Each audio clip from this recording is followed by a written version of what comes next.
Hey guys, Plaincow here. I'm going to do my first commentary on a pug run of heroic Deadmines.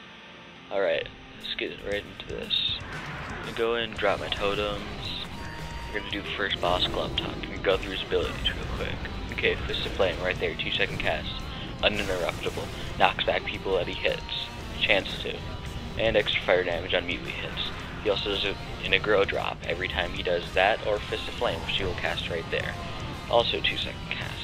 Slows nearby people when he attacks the person he's attacking. Our Death Knight used Army of the Dead, so the Army of the Dead decided to pull the boss outside of the room. And he killed those for a while. Then he teleports every time he uses a fist attack like that. And he gets that buff there. I'm not sure if it's dispellable or not. I'd assume it wasn't, but yeah. And here we are, killing him. DPS isn't looking too good, really. Tank starts taking some heavy damage right here. That attack did 1/4 of his health. Not very good. Our tank is very undergeared for this fight. He's got like 120,000 health, somewhere around there with our priest's fort. Not too good. As a shaman, you're going to want to keep up your earth shield at all times on the tank. You never want it to fall off.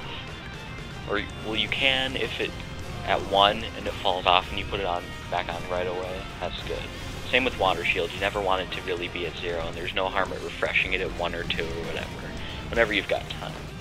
And Riptide is an instant cast you usually put on anyone that's missing health, and it also empowers some of your attacks, like Greater Healing Wave, it makes it a faster heal, or Healing Wave, it makes it a faster heal, as you can see. You get that from tidal waves that Riptide gives. It also makes your Healing Surge heal for 30% more. And he's going into phase 2 right here, where he floats in the air and makes this big wall of fire spin around. You don't want to stand in that like our tank did. You just stood in it and died. And so they forgot about the fire somehow. I don't know how you can forget about fire just being there, you know? Yeah, he died. So he also spawns ads and little runes on the ground. You want to kill the ads because they start to stack up pretty quick. Like, you can already see them stacking up. They don't do that much damage individually, like 1,000 a hit, as you can see, that hit me. But when the ton get on me, they start doing a ton of damage. Around 20,000 a hit combined when they hit me. So yeah, dodge, so kill them. Please do it. And keep them off the healer, like these people didn't. This was an example of what not to do in a fight. Everything went wrong in this fight. The tank stood in the fire, the tank didn't keep a grow, the tank didn't have gear, the DPS didn't do a lot of DPS.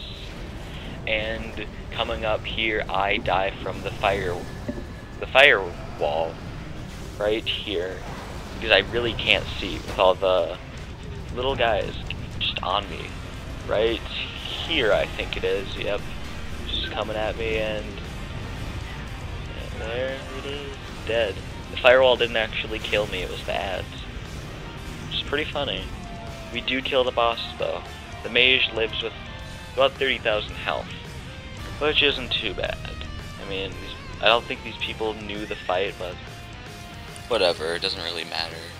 And on to the next guy, Helix Gearbreaker. Use the goblin on this lumbering oaf's back here. And what he does is he throws these bombs all over the ground. What I'm trying to do as a range is to line them all around the room like this, as you can see. And Mage uses Time Warp, which is Bloodlust for mages pretty much. It gives the same stated buff, lasts 10 minutes though. And the thing the boss does here, Lumbering Oaf, is he'll grab a random player and just throw them at the wall. It's pretty funny, as you can see them. That the mage laughing must be his first time seeing that. I think it's pretty funny. Blizzard really did a great job with the heroic version of this instance. This is post-nerf though, so it's pretty easy. At least it's easy now that the other tank left. The other tank left because he said I was a bad healer for not being able to heal him through 6 elites, and he didn't have very good gear, and he couldn't really heal through that if he had gear anyway.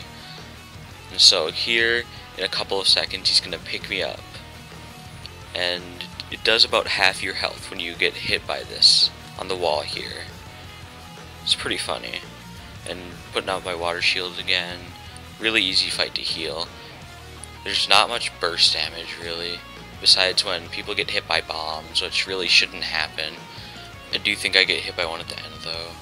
And about here is when the fight starts to get pretty fun. It's where the boss jumps on people's chests in a second, and he attaches a bomb to a random person. And when the bomb goes off, you get knocked. The person with the bomb on their chest gets knocked in the air pretty high and hits the ceiling and falls down, takes falling damage. This does about half your health again. See, I got the bomb on me here. And you can attack him when he's on your chest. So say I was elemental, I could be throwing some spells on him. So you get knocked in the air, fall, and about half my health, and he's still on me attacking me, and the tank can't get a grow for this part either.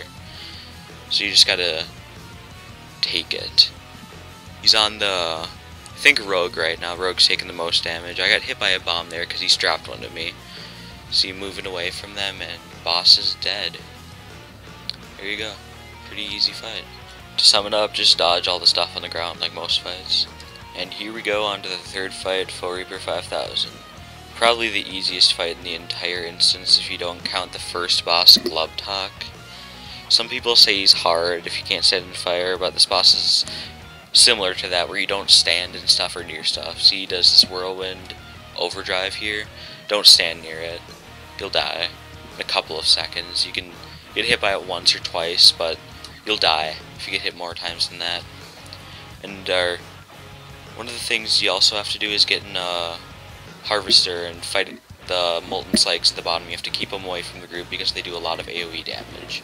Pretty easy. And here's his last ability, Harvest, where he puts a marker on a player and runs to that player when the casting runs out.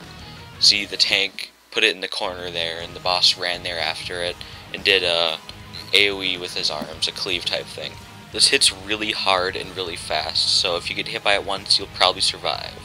Multiple times you will die. You're probably not going to get hit by it more than once, or noticeably. And the Rogue got hit by a cleave there. The boss does a cleave when you stand in front of him. There's the overdrive again. We run away from this. This is a pretty easy fight to heal too, if you didn't notice. Just healing wave spam or whatever your basic heal is. Keep Riptides up on anyone since they shouldn't really be taking damage. And if they do, you know, throw a Riptide up on them. The hot will heal them up. The next overdrive should be coming up soon. Or the harvest, sorry. And it's on me, see, so I just stand here and take it, and then move out of the way after the casting is done to the left side of the room, and take no damage. The Rogue eats it right there.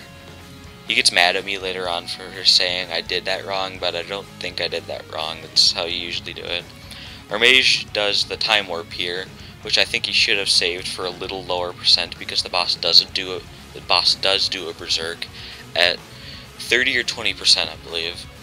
In patch 4.06, he does a 40% berserk though, which makes the fight a little tougher, I guess. With this DPS down, it's going to be a pretty long and tough fight, at least time-wise. That's why this fight takes 5 minutes. And keeping the slags down at the bottom, as the person down at the bottom, also in the golem, what you do is you have 3 abilities. You have one which is an attack that generates 20 steam pressure, which works pretty much as energy. 2 which is a charge, and 3 which is a knockback. You can spam your charge ability on the slags over and over and they'll stay back and you can knock them back, and really easy. There's that achievement to not let the Reaper that you control at the bottom go below 90% health. And this is the Reaper you grab at the top of the ramp when you walk into this room. And he can't go below 90% health for all the trash before him too, which is 4 or 5 little Reapers you fight. And he did enrage a couple of seconds ago, which is a 100% physical damage increase on the boss. And this makes it a bit tougher to heal through, so you gotta start using some big heals. I wasn't ready for this since it's a really easy fight and really boring, in my opinion. So you really shouldn't have too much trouble with this. Once you get past the initial pull and positioning of all your players, it's a really easy fight up until here, where it does get a little tougher on heals, but it really isn't that tough. People do start to panic here and get hit more often by things, it seems, whenever I do this fight. And he does his overdrive here, which does hit harder than normal because it is physical damage. He's running towards us, and the boss is pretty much dead. This was an alright run for a pug. Rogue knows the fight, I'm pretty sure. I inspected him, and he's got some decent gear. He's got to have done this place before. And he drops the buzzsaw, which is classic Deadmines item, you know. And there you have it. That's the fight. Stay tuned for part 2. Visit my channel at youtube.com/Plaincow for more boss and raid kills and commentaries in the future. Please like and favorite this video. Goodbye.